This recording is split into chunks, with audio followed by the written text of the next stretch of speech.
Saturday mornings were my ritual. The rest of the street still half asleep, blinds casting long stripes across the cafe counter.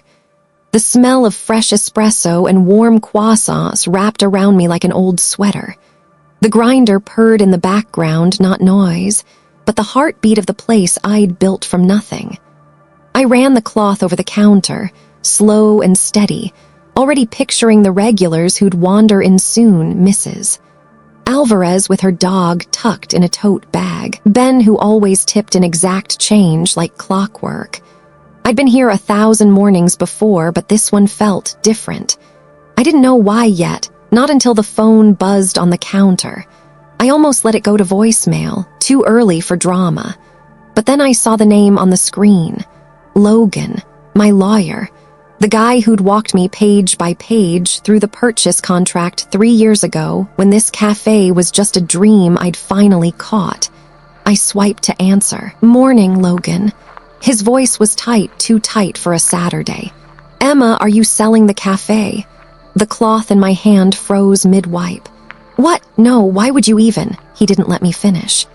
"Because there's ownership transfer paperwork with your cafe's name on it, sitting on a law firm's desk downtown, and the signature on it isn't yours."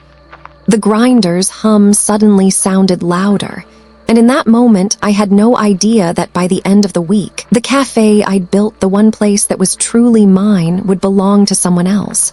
I pressed the phone tighter to my ear. "What do you mean it's not my signature?" There was a pause on the other end, the kind that makes your pulse climb before your brain catches up. "Emma, check your email. I'm sending you the file right now." Subject line, "You need to see this." My hand was already trembling as I crossed the cafe to the tiny back office, the same narrow room where I'd spent late nights balancing the books, where the floor still held faint coffee stains from opening week. Laptop open. Inbox up. Ping, new message. I clicked. The PDF loaded slow line by line like a thread unraveling in front of me. At the top, my cafe's logo. The address. Even the floor plan I'd sketched myself on scrap paper years ago, down to where every outlet would go. And then my eyes dropped to the line that mattered. Owner Ethan Harper. My stomach sank before my mind even formed the thought. Ethan, my brother, but it was the line beneath that turned my skin cold. Authorized signer, my mother's name. For a second I thought maybe it was some bizarre mistake, a typo, a mix-up, something I could laugh off. But no, the longer I stared, the more it felt like the walls of that little office were closing in. My own mother had signed away my business, my life's work, like she was passing the mashed potatoes at Thanksgiving dinner. I didn't even think. I just hit call Mom. 2 rings, then she answered. "Oh," she said lightly, like we were discussing the weather. "So you've found out." My voice was flat. "Found out what exactly?" "About the cafe," she replied, casual as ever. "We're transferring it to Ethan." I gripped the phone tighter. "We," I said slowly. "You and Dad." "Yes," she answered like it was the most reasonable thing in the world. "It just makes sense, sweetheart. Ethan lost his job, and with the baby coming," I cut in. "You didn't ask me. We knew you'd say no." No hesitation, no shame, my jaw clenched. "So you went behind my back." "Don't say it like that," she sighed, the way she does when she thinks I'm overreacting. "Family is about helping each other. You still have your office job, and the cafe is a lot of work. Ethan needs a fresh start, and you can give it to him. You should give it to him." I laughed once, sharp, humorless. "You're talking about my business like it's a sweater I've outgrown." "Emma, this is what families do. We make sacrifices for each other." The word sacrifices hit me like a match to dry paper, setting off memories I'd tried to bury. Late nights bailing Ethan out of trouble. Loans in my name to fix their roof after the hurricane. Selling my own car so my brother wouldn't get his legs broken over a poker debt. But right now wasn't about the past, it was about this moment. And in this moment, I finally heard it for what it was, not a request. A decision. one they'd already made for me. I pressed my thumb to my temple, pacing the narrow office. You really think I'm just going to hand over everything I built? On the other end, her voice hardened. I think you're forgetting who's always been there for you. I stopped pacing. My tone went cold. No, I think you're forgetting who's always been there for you. Silence, not the kind that means she's listening. The kind that means she's already decided. Her words, families make sacrifices, slammed me straight into the reel of memories I'd been avoiding for years. Only now, I saw them for what they really were. First time, I was 24. Ethan had been on a bad streak at the poker table, bad enough that a bookie had started calling the house. I sold my car, my only car, and told people I wanted to walk more, get in shape.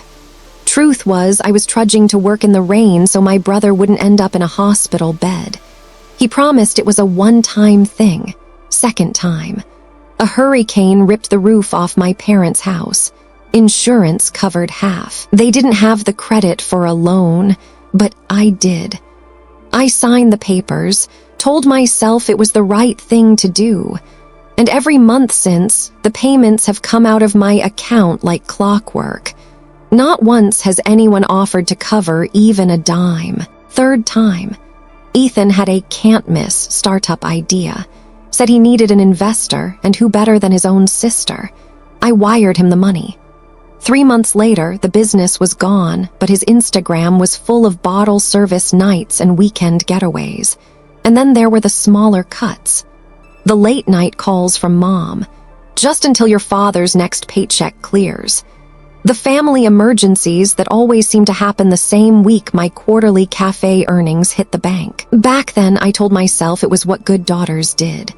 But standing in that back office, phone still warm against my ear, I realized the truth. I wasn't their daughter in those moments. I was their bank, and the worst part, they'd started to believe they were entitled to my balance, not just my help. I ended the call without saying goodbye. For a long moment, I just stood there back against the office wall, eyes fixed on the framed photo from opening day. Me, in a flour-dusted apron, grinning between my parents. Back then, I thought that smile meant we built this together. Now I knew better. I grabbed my phone and dialed Logan. Do you still have any clients looking for a cafe? He hesitated. Actually, yeah. A couple came by last week looking for something turnkey. Why? If they can pay in cash, I'll drop the price by 15% and double your commission. But it has to close within 7 days. 7 seconds of silence. Emma, are you sure?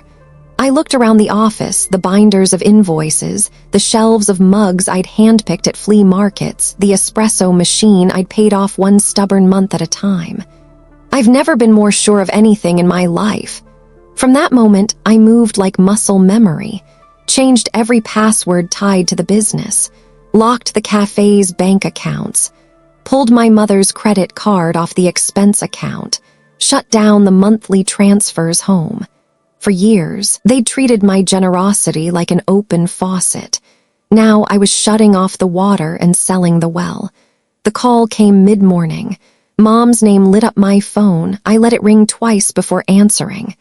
Emma, she said, her voice tight, why is the cafe locked? Ethan brought a couple of people by to see it and they couldn't get in. I leaned back in my chair. Because it's not mine anymore. Silence, then a short, disbelieving laugh. What do you mean? I sold it. She let out another laugh, the kind people use when they think you're bluffing. Don't be ridiculous. I'm not. I could hear the inhale on the other end, sharp and fast. Emma, what you've done is... Called protecting what's mine, I cut in. Her tone hardened instantly. This is cruel. Ethan's about to have a baby. You were counting on me not fighting back. There was a pause just long enough for me to picture her gripping the phone, searching for words that might pull me back in. Families help each other, she said finally. One day you'll regret this. I didn't flinch. Maybe, but not today. And for the first time in years, I ended the call first. It happened just after midnight 2 nights later. The cafe sat dark on the corner, the way it always did after closing, chairs flipped on tables, espresso machine asleep, the air still holding a trace of roasted beans. A figure slipped into the alley, hood up, hands in pockets, but the security camera's infrared picked up every move. He jiggled the back door handle the same way he used to jiggle my apartment lock in college, borrowing my stuff without asking. Only this time the door fought back, so he pulled something from his pocket, a slim metal tool, and went to work. The camera caught the whole thing clear as day. The moment the door swung open, a silent alarm tripped, sending a ping to the new owner's phones. By the time he stepped inside, lights flashed in the alley and the sound of tires crunching on gravel filled the night. The police were faster than he'd expected. The next morning, Logan called. "You're not going to believe this," he said. "Try me." Ethan broke into the cafe. The owners called the cops. He's sitting in county lockup right now. They set bail, but it's not cheap. I didn't even pretend to be surprised. I could see it in my head, the same entitled smirk, the same belief that rules didn't apply to him. Then my phone lit up like a Christmas tree. "Mom, Dad, Mom again." Then a text, "You need to help your brother. He was just trying to get what's rightfully his." I stared at it for a long second before typing back. He made his choice. Now he can live with it. For the next week, my phone stayed quiet. No urgent calls, no last-minute requests, no guilt-laced reminders about what I owed them. It was strange at first, like walking into a room where a loud fan had been running for years, only to realize it had finally stopped. The silence wasn't empty. It was peaceful. I used it. I tore through my apartment, pulling boxes from closets, tossing out the things I'd been keeping just in case someone else needed them. Old clothes Mom might want, tools Ethan might borrow. Gone. I rearranged the furniture until the space felt like mine again, not a halfway house for other people's emergencies. And then I booked something I'd been putting off for years. My first therapy appointment. The counselor listened quietly as I unraveled the whole story, the cafe, the paperwork, the break-in. She didn't interrupt. She didn't ask why I hadn't said no sooner. She just leaned forward at the end and said, "Emma, you were never the daughter in their eyes. You were the solution to their problems." The words hit me harder than I expected, but instead of breaking me, they settled something deep inside. I realized I'd made my last withdrawal from that role. 2 months later, I stood in a gravel lot, pen in hand, signing the title for a used camper van. It wasn't flashy, white paint chipped at the edges, a dent on the passenger side, but it was mine. Paid in full. No co-signers. No one's name on the paperwork but mine. Weekends became my favorite kind of escape. Sometimes I'd drive just an hour away, park by a quiet lake, and sip coffee from a dented thermos while the sun climbed over the water.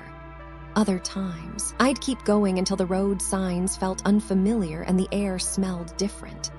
My bank account was smaller now, sure, but every dollar in it was mine. Not a rainy day fund for someone else's storm. Not a cushion for someone else's gamble. I used to think freedom would feel loud, fireworks, cheering, applause. But it wasn't like that at all. Freedom was quiet. Quiet like brewing my own coffee in the van at sunrise, steam curling into the cold morning air. Quiet like knowing no one could unlock my door while I was gone. Quiet like realizing I no longer had to brace myself for the next family emergency. The silence used to make me feel lonely. Now, it feels like oxygen. If you've ever had to fight for what's yours or walk away to protect your peace, you're not alone.